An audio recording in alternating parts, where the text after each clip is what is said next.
Hey guys, welcome to lesson 5. I got new hair, obviously, but I promise it is still me. I am not an imposter. In this video, we're going to be talking about your Reiki room and how to create an external environment for yourself and your clients that promotes healing and relaxation. So creating an environment for energy healing involves carefully considering various elements that you would like to put in there to promote relaxation, promote energy flow, and a sense of well-being. It can also be a great way to communicate with your clients more about who you are and the kind of work you do. You've likely heard the phrase, your vibe attracts your tribe, and in your Reiki room, this is the space where you can really let your vibe shine. Let the space speak about you. Let it speak about your personality, what you like, what kind of work you do, and even like what you enjoy doing. Make it about you in a way that still allows space for other people to feel good there.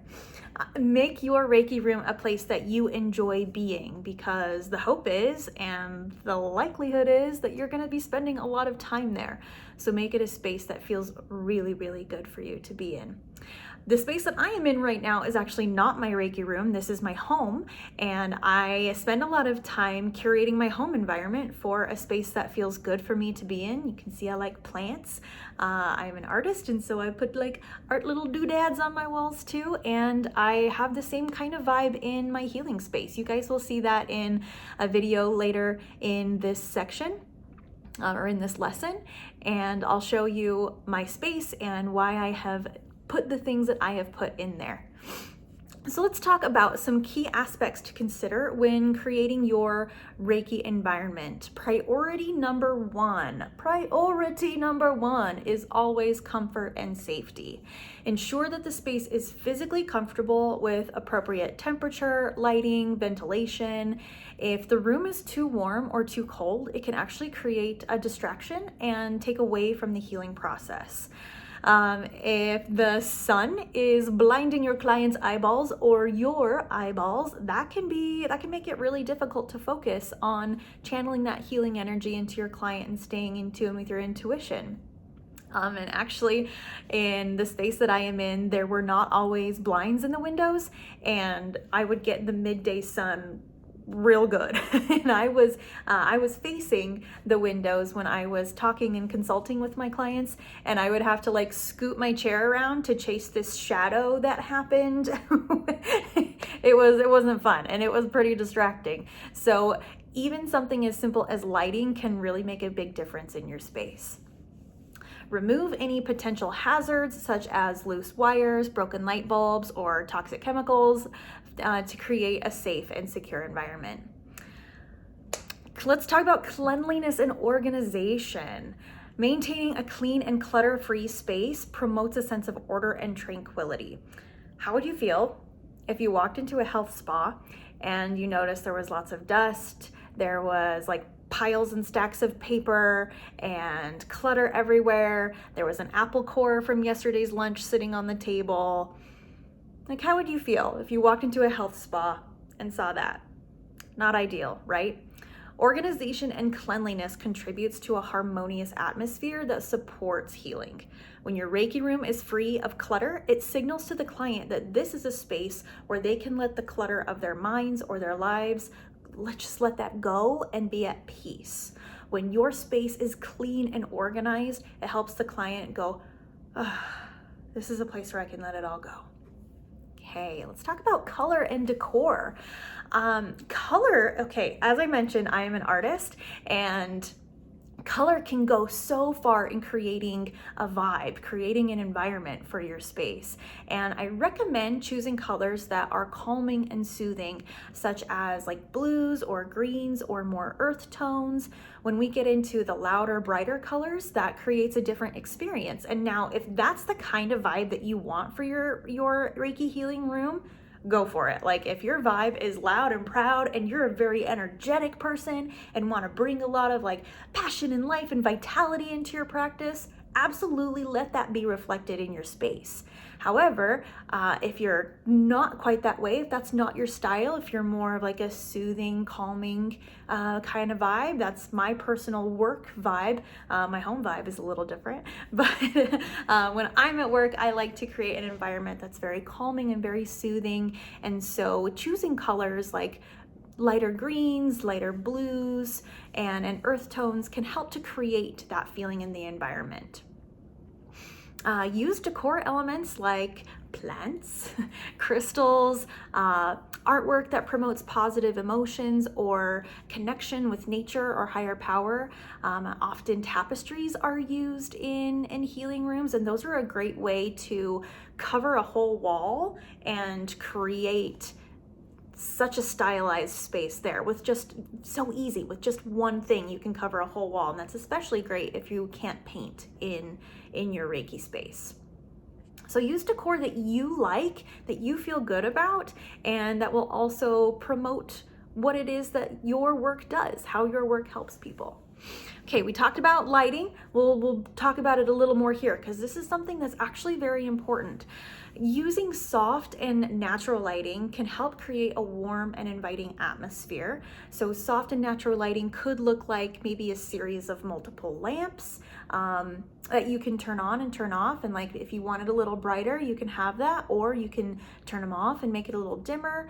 You can also install dimmer switches on your lights to help bring variety into your lighting situation. You may prefer to cover the windows and block the natural light so that you can have more control over the lighting, or you may really like the natural light and let those shades up and bring in the natural light.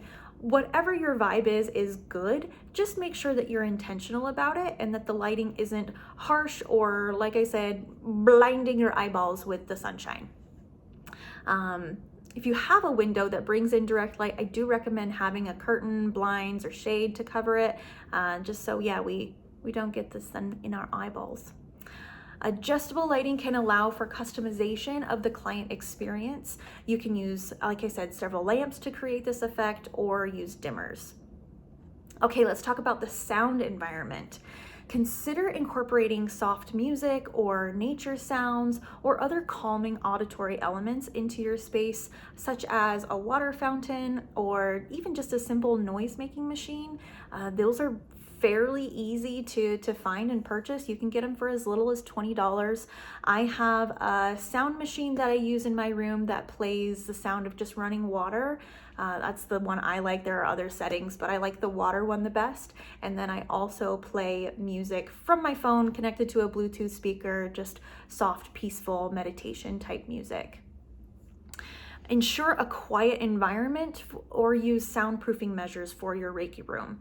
This helps to maintain the quietness of your space, and it also helps to maintain confidentiality so that other people outside your room can't hear and understand what's being shared there.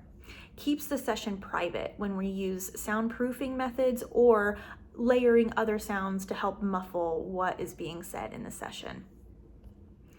Okay, furniture and layout. Arrange your furniture to facilitate a flow of energy and provide a comfortable space for both you and your client. Some people prefer to have minimal furniture. In fact, many Reiki rooms that I have been in have just a Reiki table. That is totally fine. You can be as minimal as you want. And in fact, some people don't even have a Reiki table. They instead have like a couch or a comfortable pad rolled out on the floor. There are lots of options, and you can find the one that works best for you. For me personally, I like to have a space where the client and I can sit and talk. That is something that I have found really valuable in the way that I practice and work.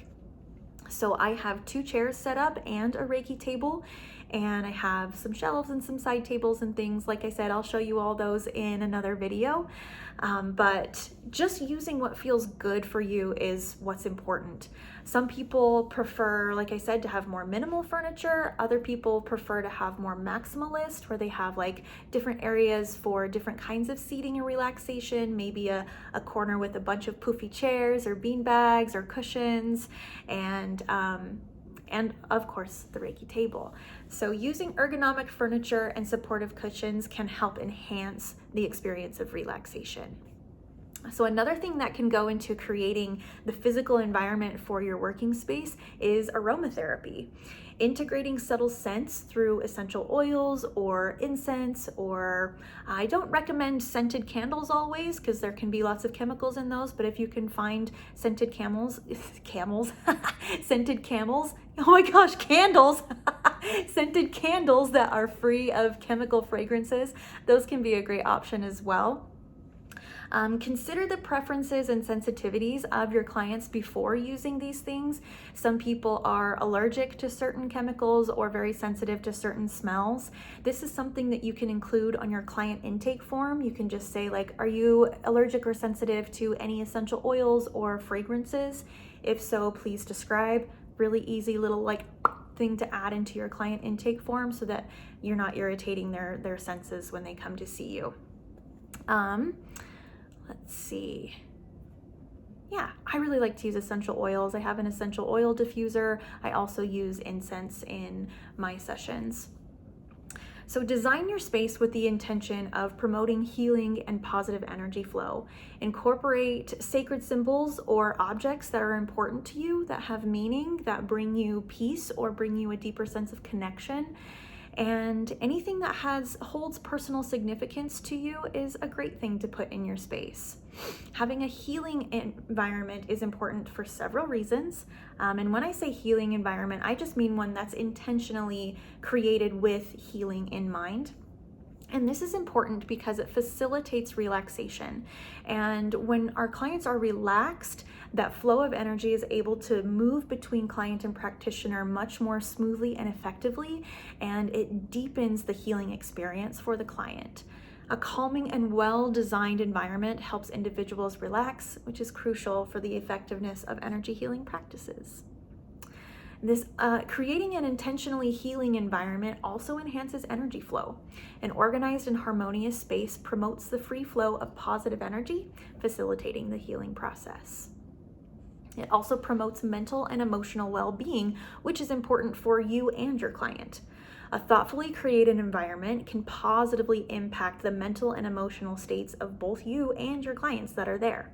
My goal with my Reiki room or any space that I create with the intention of healing is for the environment itself to be a part of that healing experience. I want the space to be a healer or to be a healing experience. And I've heard feedback from my clients over the years that just being in the space that I have created makes them feel better. And in fact, I had one person who came to see me and she said, just walking through the door lifts the heaviness off of me and I immediately feel better just walking into your space. And on that particular day after our session, I said, you know what? Why don't you just hang out here as long as you want? You just get to stay here and be in this space as long as you would like. And she did. And she said that she felt completely refilled and rejuvenated. So having your space designed intentionally with healing in mind can enhance the healing process that your clients receive. Okay. And a space that's intended for energy healing does that. When we intend that healing energy to go into the space, that's what we're going to get out of it. A well-prepared space communicates the intention for healing, creating a supportive and focused atmosphere. Ultimately, the goal is to create a nurturing environment that complements Reiki healing, contributing to the overall well-being and positive outcomes for those seeking those healing experiences with you, and also for yourself. Like I said, you're going to be spending a lot of time in this room. Make it a space that is also healing and rejuvenating for yourself. If you don't already have a Reiki room, getting one can be a big hurdle. In fact, it's one of the most common hurdles that new Reiki business owners face. So there's the added expense with furnishing and getting decor as well as rent. These are all new expenses, there's the word. These are all new expenses for you. And as a newer Reiki business owner, it can feel like a big challenge to get into your first space. And so I'm going to offer you some suggestions and some ideas for getting started with your own Reiki room. So first off, check your local listings for office, or wow, goodness, my words today. Check your local listings for office buildings, salons, or massage spaces, and even metaphysical shops. These places often have spaces available to rent and are often open to energy healing services. And this is a great way to meet new clientele. So if you start renting a booth space at a massage space or a salon, they already have clients coming in and out of there, and them seeing you and knowing that like, oh, there's a Reiki person here now. That's cool. What's Reiki? And then it gives you a great way to meet new people and tell them about what you offer, and maybe you even get new clients. So it's a great way to start. Like I said, there is the initial like rent fee, but also some of these places are already furnished, and sometimes you can find a space that's already furnished, and that's a great way to help those upfront costs. Another way to help those startup costs is by sharing a Reiki room space with a trusted friend or another practitioner. You guys can split the cost and split time there. That's a really great way to make it easier to get into a space. Some spaces will let you do trade work for partial or maybe even all of those rental services. So if you're curious about something and you don't have the money up front, it doesn't hurt to ask, would you be interested in trade for the first little while, for maybe the first month or two while I get my business going, and then we can start paying rent? Or even another option is, can we do a percentage-based rent where the person you are renting from gets a percentage of your income that you make from working in their space? There are lots of options. So visit spaces and places that you might like to work, like a salon or a metaphysical shop, and talk with them about renting a room to see if something, oh, you hear the train? Just a little side note, every time I hear the train, I just like pause and take a moment of gratitude. So in this moment of gratitude, I am grateful for the trees outside my window. Thanks for that. Anyway, see if they might have a room available, or if they would know about a room that you could rent from somewhere else. Networking is your best friend. Go make friends with all these people. Visit these places consistently. Learn their names. Let them learn your names. Make friends. That networking is so powerful. Networking is your strength. Here's the train. Working out of your home can be an option, although it does have some drawbacks. The main one is safety concerns. Safety concerns, and also bringing people into your personal space. These people are going through a lot. They usually have some kind of negative energy that they're wanting to process or release, and bringing that into your own personal living space can be kind of a challenge. I worked out of my home for the first 2 years of my Reiki business, and while it served me well and I'm grateful for that, it's actually not what I recommend these days. It is not my first choice. I don't recommend allowing strangers in your home, especially. Like, this is very, very important. Do not allow strangers to come into your home. This can be very dangerous. You don't know anything about these people, and they're gonna know exactly where you live, and that can be dicey, okay?